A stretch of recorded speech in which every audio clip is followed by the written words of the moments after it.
What's up, guys? How are you? Welcome into a Thursday morning episode of the Daily Juice Podcast. My name is Matt Perrault. I'm with you every morning at Sports Talk Matt, my handle on our Discord channel and all socials, bettingpros.com/chat to come on in.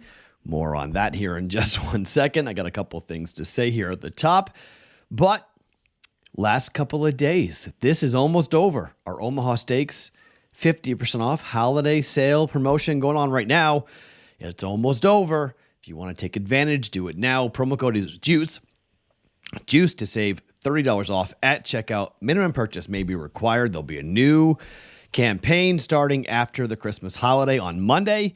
So we're into the final home stretch of this. Get to omahasteaks.com. Use the code JUICE at checkout to save $30 on the 50% off site-wide sale going on right now. Okay, 2-1 night last night. Good in college basketball. Radford came in. You bet the money line. You got Radford even better there. They beat West Virginia on the road. That was good. We got the North Carolina win, which was nice. And then Alabama had it, and then they didn't. Both of my losses last night, I went 1-2 on the Creighton game, but they both had the same problem. Teams in college basketball that are heavily reliant on the three, if they go cold, you're going to lose. And the Blue Jays went ice cold. Awful, awful game. Baylor Shinerman had a horrible game for the Blue Jays. It's going to be interesting to see, too, because of the the name, image, and likeness deals that these kids are getting. Does that mean you can criticize a college kid more? Remember that whole line, like you can't talk about a college kid because he's not making any money playing the sport? Does that mean like the rules are off? Because I thought about that. I was like, man, Baylor is not young, though. Baylor is, I think he's 24. So it's not like he's a kid.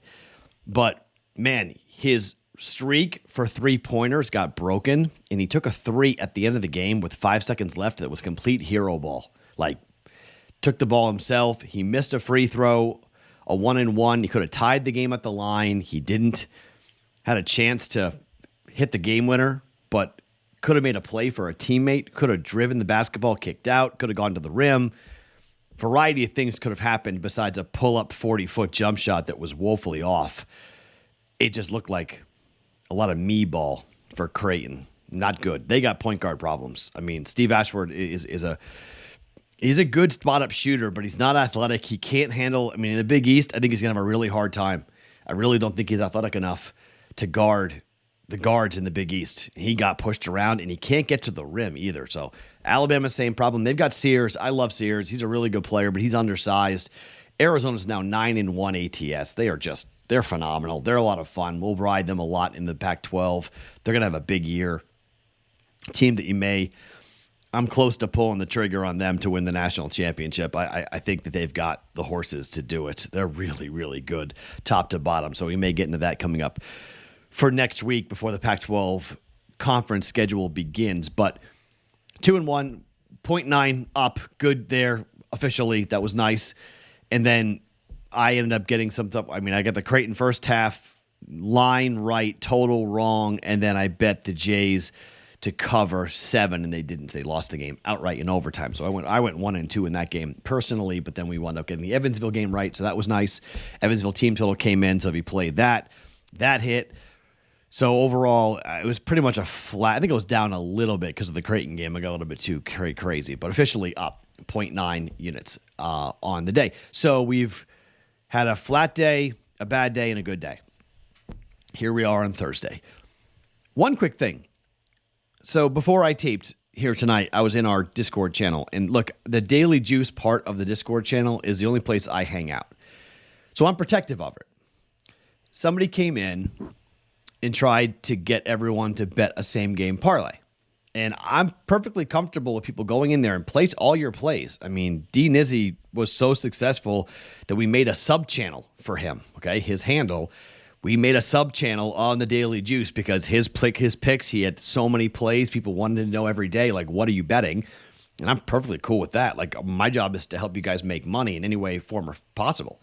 So I said, go ahead and make a sub-channel for D. Nizzy. And, D. Nizzy watches basketball, I think it's called, off the Juice channel. And I love that. I mean, I love the guy. He's tremendous. But not when someone comes in and recommends same-game parlays. And I said, look, it's a bad bet. Same-game parlays are a bad bet, okay? This is the dirty little secret going on right now in sports betting that nobody wants to talk about. You know the companies, and I'll let them be nameless, but you know the companies that do the 6-leg parlays for props? You know those companies? Now, there's a lot of questions about the legality of it, but I don't care about that. It's legal in most states at the moment. But the odds aren't true. Did you know that a 6-leg parlay should pay somewhere from 45 to 55 to 1? But they offer 25 to 1. Now, even when you win, they're not paying you the true odds of what you should be getting. They're still winning when you do that. So you put $10 down and you win $250 and you're like, I won $250. Yeah, but you should have won $450, not $250. So that's the problem with what's going on in betting right now. Same game parlays are everywhere, and I will stand behind my take on them that there's a reason why the books push them so hard, okay? I get it. Everybody, every single outlet I work for has asked me to do a same game parlay. I tell them the same thing all the time. No, I'm not doing it. I'm not going to carry the water. Betting is hard enough. 11 versus 10 is hard enough. I've told you, I don't think parlaying is great, but 2-leg parlays are nothing compared to same game parlays. The correlation, the difficulties, sure, some people make money. Absolutely, some pros take advantage. Some sharps do very, very well. But we had somebody come in and said the odds don't matter. He said, I'm not kidding you, this person on the Discord channel, go look at it. He said the odds, he goes, I don't look at the odds. The odds don't matter. The odds don't matter. The odds are the only thing that matters. That's the only thing that matters. I mean, sure, it's great when you're betting 4 legs at minus 200 and you think you're going to go ahead and cash. He claimed he was hitting at a 70% clip. Again, you claim you hit 70% of anything, I'm calling BS. Right away, I'm calling BS. So just, I kind of want to tell you guys where I am on this stuff because, I don't know, somebody took one of my tweets and they did a Twitter Spaces about one of my tweets. And the guy hosting it said, Matt Perrault, who has been known to like to question things, put this tweet out. That's how he introduced me. I wasn't there. I wasn't invited to that conversation. They just had it without me about my tweet. And it was questioning about what happened on Monday night with the Geno Smith news. And how the total moved and how the side moved. And Geno Smith was active. And we saw tweets coming out that he looked great. The GM said he looked great in warmups. Surprised how good he looked. He didn't play a single snap. He was never going to play. Drew Lock was told he was playing the second he arrived at the building 3.5 hours prior to kickoff. The Seahawks told Drew Lock, you're starting. Seahawks used the media. They used Adam Schefter. They used the media to do some clandestine misdirection, trying to confuse the Eagles. Okay. So I just thought that was a little interesting that, a team can use the media members, can move markets, and the ESPN reporter who got it wrong, I mean, he just throws his hands up and says, oh, well. But remember, ESPN is a book. Oh, no, Penn's the book, Matt. Well, yeah, but ESPN bets on the name, right? So I'm just saying, I'm a little different, okay? I'm a little different in this space. Everyone wants to get along to go along at the moment, and they just want to get paid. And I get it. It's hard to get paid in this business, and I don't get paid because of my stances on a lot of things. People don't want to do business with me because they're like, oh, Matt, you're too honest. That Matt Perrault, he asks too many questions. Okay, but I'm doing this for you guys. That's what I'm trying, as a guy who has learned a lot from people in the business who actually book games, people who are in the world of actually taking bets. These people I talk to, I've learned from, I listen, and then I get to come and relay that to you guys. That's how I feel I am. I am a conduit to this information because I think when people find out that a 6-game or a 6-leg parlay with props should pay you 50 to 1 or 45 to 1 and not 25 to 1, you might stop and go, that's weird. Why isn't that? Why don't you pay that? Why are you paying me almost half of what you should be paying me by the math? And I ain't a math guy. Anybody who knows me, I'm not great with the math. But I know that 45 is more than 25. I do know that. So just to kind of tell you guys where I'm at, because my gut tells me that's going to continue in our Discord channel, and that's going to continue with our Daily Juice community, and people are going to go back and forth on these things. And chances are, if you're young and if you're a guy in your 20s and you've been firing on same game parlays, you think that that's what you should be doing. You think that's what betting is. That's not betting, guys. Okay? It's not. It's a lottery. You're buying lottery tickets. And lottery tickets hit sometimes, sure. Scratch tickets hit sometimes. No debating it. But you're dealing with the same type of odds. And even when you do hit, most of the time, you're not being paid the true odds. And a parlay calculator should be your best friend. If you don't know what that is, you can DM me and ask me. I'll show you a couple of them. But go Google parlay calculator to see what the odds should be versus what the odds are that you're being offered. And you might be surprised, okay? You might be a little bit angry and you might be a little bit surprised about what the odds should be versus what the odds are on these contests, these websites, these books. It's a little bit frustrating, okay? Just as I'm in Vegas, I'm around people who've been doing this for 20, 30 years. Guys like Robert Walker, guys like Dave Sherapan, guys like Jeffrey Benson, okay? These are lifers. These are the legends. These are the people who built this thing. And when they talk, I listen. And then I get to come and talk to you guys and tell you. And if you don't know who those three guys are, Google the three of them. You're going to go, whoa, okay? They have been at the forefront of all of this stuff. And when they start raising their hands going, hey, this is a little weird, I listen. So, sorry for the rant, but it's beyond just like Matt says, don't bet parlays. It's beyond that, okay? It's more aggressive than that. My opinion is a lot sharper than that, than just don't bet parlays. There's math behind reasons why. There's math behind why don't bet same game parlays. Don't bet parlays. Generally, two-leggers, okay, I'm not really against them. Teasers technically are same game parlays in a way, but it's alt spreads, okay, but there's an equation, there's a thought process, there's a long system behind it. So, and it's two legs. You add that third leg, go do the math and see how more difficult it is to win in the long term by adding the third, the fourth, the fifth leg to a parlay. All right, enough of that. Let's talk about the games tonight. So I've got a player prop on Thursday Night Football that I'm going to put a half a unit down, and then I'm going to give you an NBA player prop off of the the prop bet cheat sheet that we have off of the BettingPros app that you can go download that for free right now if you want. It's really cool. You should do that. That does not get populated until the lineups are set. All right, so speaking of the Discord channel, I will give you a player prop in the NBA that I like that I'm going to bet for a half a unit here tonight, okay? But I don't have it on the podcast. It's going to be put in the Discord channel, bettingpros.com/chat to get in. I'll put it in the Daily Juice channel for there, and I will at everybody so everybody gets alerted. Have your notifications on so you get to see when I do that, and you know that I've posted the player prop there so you can fade or follow it, okay? Let's talk Rams and the Saints. Line's 4. I'm taking the Rams. Here's why. Rams are 8-5-1 ATS on the year. The Saints are 4-9-1 ATS. The Saints are 4-3 at home, but their wins have been against Cleveland, Washington, and Seattle. 3 straight wins at home and covers for the Rams.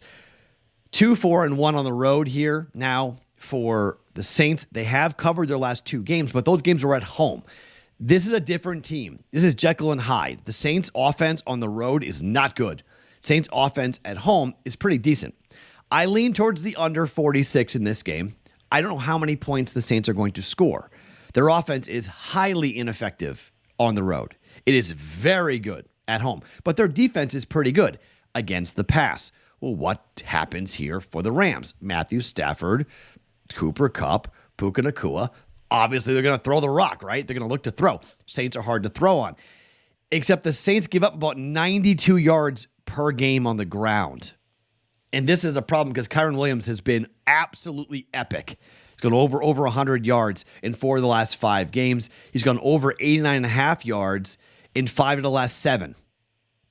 Guess what we're betting? Over 89.5 yards rushing, half a unit. Kyren Williams running the rock here for the Rams. I think they run the ball down the Saints' throats. And I think they do play action and they hit some big plays there. but I don't think this Saints offense can score enough on the road against the Rams. It's indoors. Yes, it's a dome team against another dome team, but this is not a fan base that travels all that well. There will be Saints fans there, but it's not like you're going to see Raider fans. You're not going to see Chief fans or Charger fans. It's not going to be anywhere near like that, coming all over here. This is the Rams, who still pretty much have a fan base in Los Angeles. The Chargers don't. The Rams do. And the Rams are trying to make the playoffs. And Matthew Stafford's playing at an elite level. Their offense is clicking. I think the game probably does go under because I think it's like a 24-10 type game. And I think you could bet the team total is 23.5. It's heavily juiced. If you see 23.5, it's like minus 140. 24.5 is like minus 115. So 24 is the number for the Rams tonight that the books are projecting. And I think it feels kind of right. Thursday Night Football, Saints are good against the pass. I don't see the Saints really getting lit up by the Rams, but running the football is going to keep the clock running, and that's going to prevent possessions for the Saints offense. And I don't think they capitalize even when they do have the ball. I don't think they capitalize. Rams -4, 1.1 units. I'm going to back Stafford at home here, and then I'm going to take Kyren Williams over 89.5 rushing yards. I'm really excited. By the way, just so you know, Kyren Williams has run for 158, 143, 88, 114, 152 over his last 5 games. 20, 16, 21, 25, 27 carries for the Rams. He's been tremendous, okay? Just absolutely tremendous coming out of Notre Dame.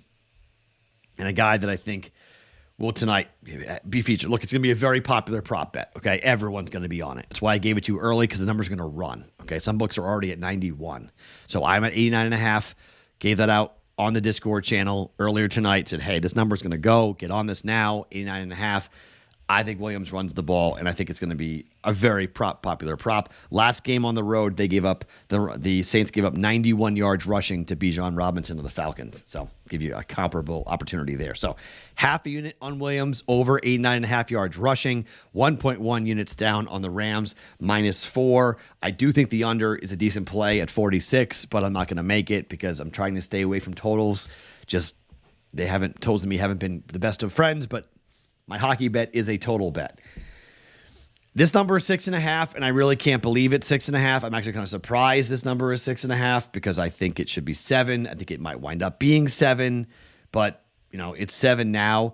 By the way, the first 7.5 of the year popped. The Oilers and the Devils is 7.5, which is unbelievable. Under is -162 at FanDuel if you want to jump on that.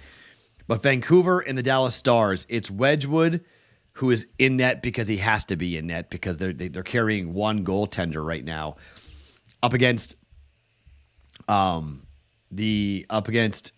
Demko is starting. Demko's goals against average is not awful, but it's high. It's 2.8.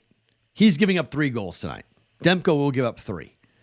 Wedgwood will give up 3. Game will be 3-3, hopefully 4-3 final. We go over. Okay. Now, is that a perfect ride? Maybe, but Dallas at home is 11-4 to the over this season. And on the road this year, Vancouver is 11-4-2 to the over. So we've got Demko's great at home, not as good on the road. Wedgwood's the number 2 goaltender because Ottinger's hurt. Both teams score a ton. I've been ice cold in hockey. You want to fade that bet? I don't blame you in the least to fade that bet, but the numbers are all pointing towards an over between Vancouver and Dallas here. Over 6.5, 1.1 units down, -110. That's widely available right now. I think it might be at 7. I don't know what to do. The other thought, like I said, Oilers and the Devils, the over probably is the right play there, but my God, 7. Everyone's at 7. FanDuel's at 7.5. They don't do whole numbers. They always go to the half. Over 7 is plus money.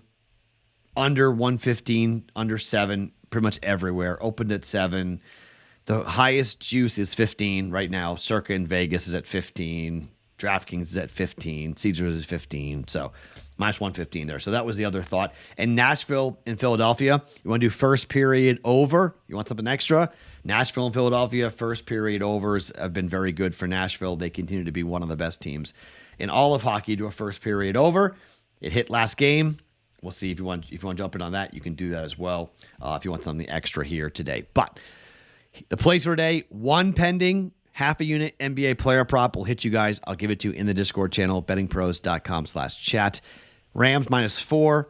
Kyron Williams over 89.5 yards rushing for a half a unit. Over 6.5. Vancouver and Dallas for 1.1 units. Let's build off of yesterday's good day. Let's keep it going. My name is Matt Perrault. Follow me across all socials at Sports Talk Matt every morning. The Daily Juice Podcast being brought to you by OmahaSteaks.com.